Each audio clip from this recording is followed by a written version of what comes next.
पतित पावती परम पुनीता, जय मां सीता, जय मां सीता।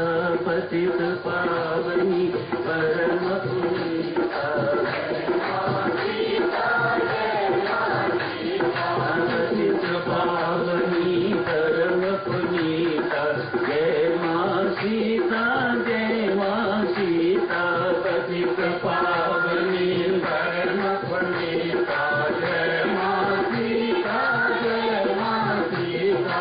पतित पावनी परम पुनीता, जय मां सीता, जय मां सीता। पतित पावनी परम पुनीता, जय मां सीता, जय मां सीता। जय मां सीता, जय मां सीता। जय मां सीता, जय मां सीता। जय मां सीता, जय मां सीता। जय मां सीता, जय मां सीता। जय मां सीता करो पुनीता, जय मां सीता करो पुनीता। जय मां सीता करो पुनीता, जय मां सीता करो पुनीता। जय मां सीता करो पुनीता, जय मां सीता करो पुनीता। जय मां सीता, जय मां सीता। जय मां सीता, जय मां सीता। जय मां सीता, जय मां सीता। जय मां सीता, जय मां सीता। जय मां सीता, जय मां सीता। जय मां सीता, जय मां सीता। जय मां सीता, जय मां सीता। जय मां सीता, जय मां सीता। पतित पावनी परम पुनीता, जय मां सीता, जय मां सीता। पतित पावनी परम पुनीता, जय मां सीता, जय मां सीता। राम नाम की माला तो होते भी सज्जनों प्रेम पूर्वक ही फेरनी चाहिए। आज भगवान ने कहा है ना, जो मुझे भक्ति भाव से भजता है, भेद केवल इतना है, जो मुझे भक्ति भाव से भजता है वह मुझ में है और मैं उसमें हूं। ये कोई छोटी बात नहीं, वह मुझ में है, मानो मैं उसे संसार में नहीं रहने देता। सुन रहे हो ना आप सब? सामान्य व्यक्ति तो संसार में रहता है, जो मुझे भक्ति भाव से बचता है मैं उसे संसार में नहीं रहने देता, अपने भीतर से रखता हूं। कितनी उच्च बात, कितना उच्च आश्वासन दिया है भगवान श्री ने। अतएव माला तो देवी सज्जनों प्रेम पूर्वक ही भेजनी चाहिए। उस परमात्मा का नाम, उस शक्तिमान परमेश्वर का नाम राम प्रेम पूर्वक ही जपना चाहिए। इसमें भलाई है। ऐसों का ही योग क्षेम परमात्मा संधान करता है। जगन्नाथ मिश्र की चर्चा चल रही थी। जगन्नाथपुरी के रहने वाले जगन्नाथ मिश्र, 4 भाई, 3 छोटे हैं, ये सबसे बड़े हैं। तीनों का व्यापार बहुत अच्छा है। ये कुछ करते नहीं संसार की दृष्टि में। संसार की दृष्टि में ये कुछ नहीं करते। राम राम जपने वाला तो माना जाता है, कुछ नहीं करता, ना बेचारी की दुकान है ना नौकरी है तो कुछ नहीं करता। जगन्नाथ मिश्र भी ऐसा ही है। खाना खा के मंदिर में चला जाता है, जाके पूरी महाभारत पर टीका लिखी है। आजकल गीता जी पर टीका चल रही है, लिख रहे हैं, अनुवाद भी कर रहे हैं और व्याख्या भी कर रहे हैं। भाइयों का बिजनेस बहुत बड़ा चढ़ा हुआ है। संत महात्मा कहते हैं जगन्नाथ मिश्र के कारण। वह इस बात को माने न माने वह उनकी इच्छा है, पर संत महात्मा तो वह कहते हैं कि हम सत्य जानते हैं। ये इतना बिजनेस जो चल रहा है ये उनके अपने कारण नहीं, ये जगन्नाथ मिश्र के कारण। अपनी प्रारंभ भी होगी, लेकिन प्रारंभ से बढ़ के जब परमात्मा देता है तो वह किसी भक्त के कारण, वह प्रारब्ध के अनुसार नहीं, वह परमात्मा देता है। अलग कर दिया है, खाता है कुछ करता नहीं है। जेठ भाभीियों ने पट्टी पढ़ाई, पतियों को अलग कर दिया, कोई चिंता नहीं, ठीक, चाहे भी थी रखे रहो, ताकि भी थी रही। घर पे क्या है, एक कमरा बाकी रह गया, अब कोई उधार भी देने को तैयार नहीं है। आज वह स्थिति आई हुई है जिस वक्त घर में खाने को एक अन्न का दाना नहीं है, पत्नी घर भूखी बैठी हुई है। मिश्र जी को भी इस बात का बोध है, खाने को कुछ नहीं मिला, सुबह भूखे पेट घर से निकले हैं। 22वां श्लोक ही आया, ऐसों का मैं योग शिव सुनुभान करता हूं। लगा यदि ये सत्य है तो फिर ऐसी नौबत मेरे ऊपर नहीं आनी चाहिए थी। कुछ विश्वास, मैं नित्य निरंतर नाम स्मरण करने वाला हूं, भक्ति भाव में हर वक्त डूबा रहता हूं, तन्मय रहता हूं। ऐसों के लिए ही कहा है भगवान ने, उनका योग शिव में स्वयं बान करता हूं। मेरे साथ ऐसी स्थिति की लगा है भगवान को गलती लगी है, अतएव वहां नियम मैं स्वयं योगक्षम वहन करता हूं, उसे काट के तो उसने करा लिख दिया, 3 अक्षर 2.5 अक्षर काटे हैं, 2.5 अक्षर और लिख दिए, काटा मार के उसके ऊपर लिख दिया मैन करेक्ट करने के बाद मिश्र सागर के किनारे सैर करने के लिए, नहाने धोने के लिए चले गए हैं। उधर विश्रामी घर अकेली है। एक नन्हा सा बालक सिर पर आटा दाल की गठरी उठाए हुए, कुछ मिष्ठान भी है, सिर पर बोझा उठाए हुए मिष्ठानी का बड़े प्रेम से द्वार खटखटाता है। मनमोहक बालक, नजर नहीं हटाई जा सकती उसके मुख से। मिष्ठानी ने द्वार खोला, मुक्त हो गई बच्चे पर, मानो ऐसा लगे कि मैं इसे अपनी छाती से लगा दूं। कौन हो बेटा आप? कहा मिश्र जी का नौकर सेवक, ये सामान उन्होंने भेजा है, ये आप रख लीजिएगा। तेरे मुख पर क्या हुआ है? चोट लगी हुई थी, मान थप्पड़ जैसे मुख सूजा हुआ हो और होंठ से थोड़ा सा खून निकल रहा हो। मिश्र जी ने मारा है, बालक कहता है। भगवान देवी सच में बड़े कौतुकी हैं, बहुत आनंद लेते हैं ऐसी बातों का।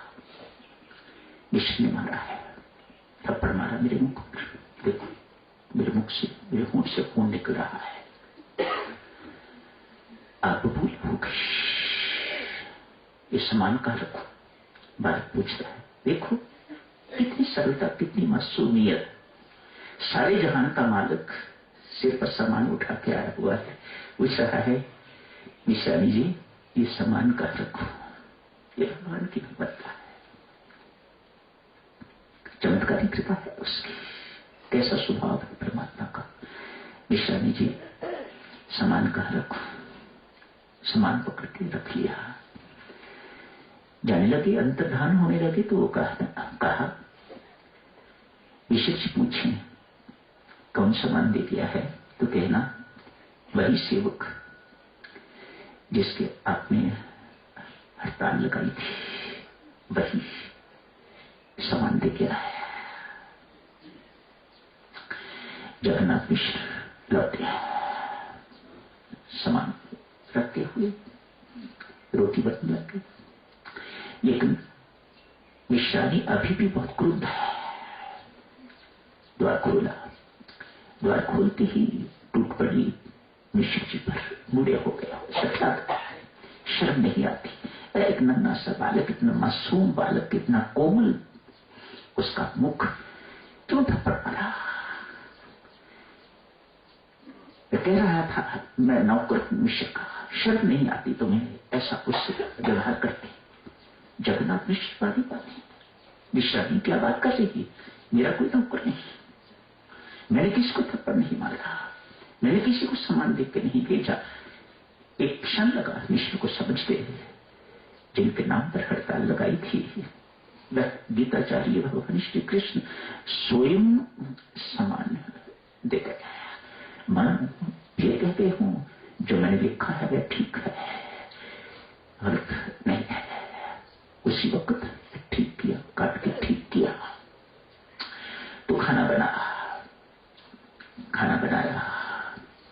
जगन्नाथ मिश्र लौट के आए। कहा, प्रभु मैं खाना नहीं खाऊंगा जब तक आपको भोग न लगाऊंगा।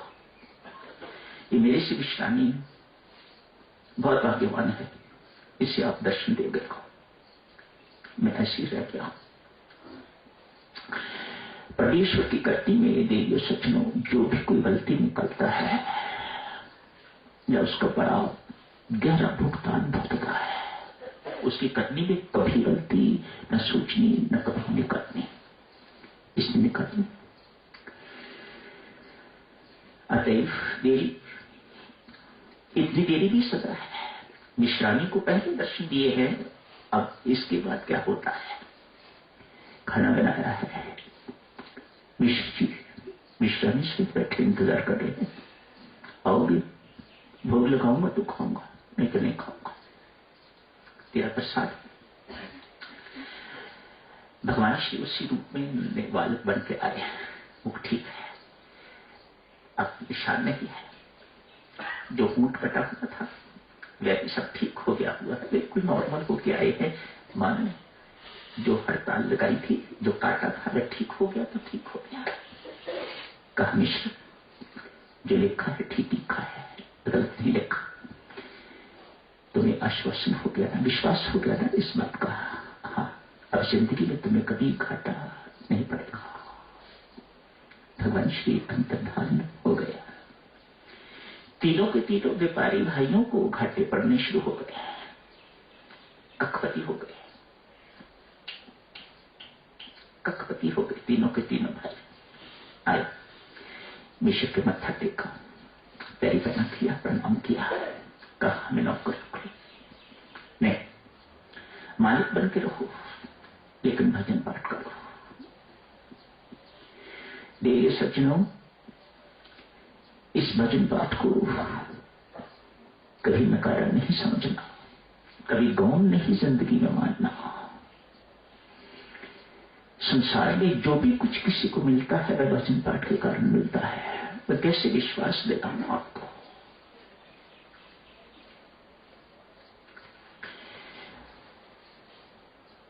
भजन पाठ की महिमा बहुत उच्च है, सत्संग की महिमा बहुत उच्च है।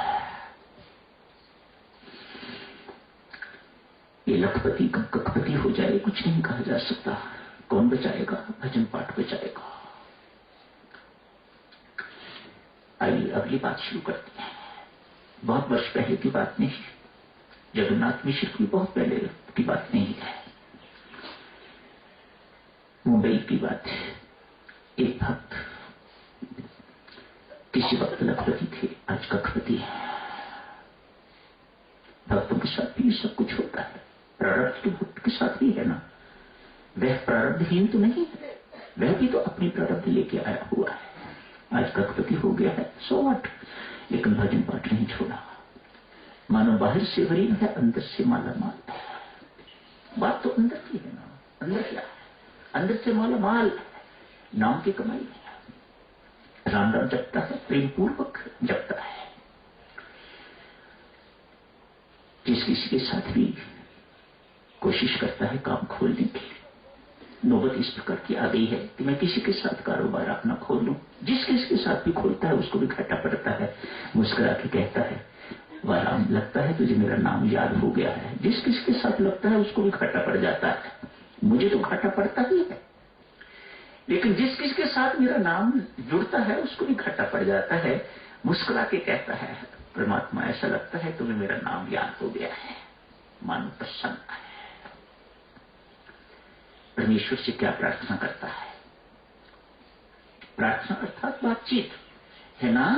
प्रार्थना का अर्थ अर्थात परमात्मा से प्रेम पूर्वक वार्तालाप, इसी को प्रार्थना। बड़े आदमी को हुक्म तो नहीं दिया जा सकता। बड़े आदमी के साथ आप बातचीत करने की हिम्मत कैसे कर सकते हो? हाँ, प्रार्थना कर सकते हो, हाथ जोड़ के निवेदन कर सकते हो। वो इतना बड़ा है, उससे जब भी बात करो प्रार्थना ही करना, निवेदन ही करना। मेरा निवेदन है, सभी में निवेदन है, मेरी प्रार्थना है, इत्यादि इत्यादि।